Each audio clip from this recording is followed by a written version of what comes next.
আজকে পিঠে বানানোর জন্য এখানে আমি চাল ভিজিয়ে রেখেছিলাম, মিক্সিতে ব্লেন্ড করে নিলাম।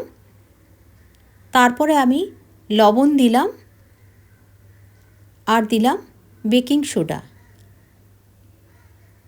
বেকিং সোডা আর লবণ খুব ভালো করে মিশিয়ে নিতে হবে ব্যাটারের সাথে।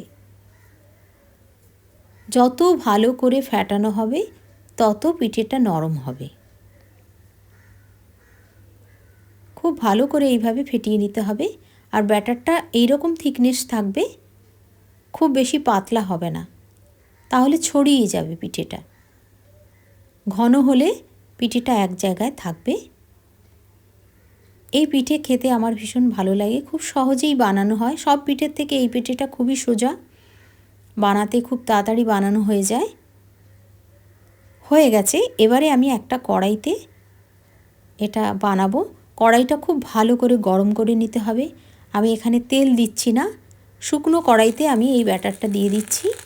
আমি এরম ছোট সাইজের করেছি, আপনারা চাইলে আর একটু বড় করতে পারেন। আমার ছোট পিঠে খেতে ভালো লাগে।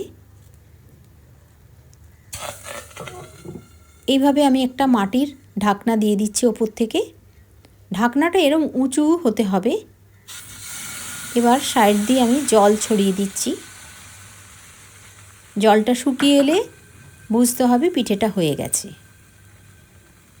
জলের সাহায্যে পিঠেটা সেদ্ধ হবে। শুকনো হয়ে গেছে। আমি ঢাকনাটা খুলছি। দেখুন কত সুন্দর হয়েছে, ফুলেও উঠেছে। খুব সহজে উঠে এলো। তেল ছাড়াই এই পিঠেটা খুব সহজে বানানো যায় এবং খেজুর গুড়ের সাথে খেতে দুর্দান্ত লাগে। দেখুন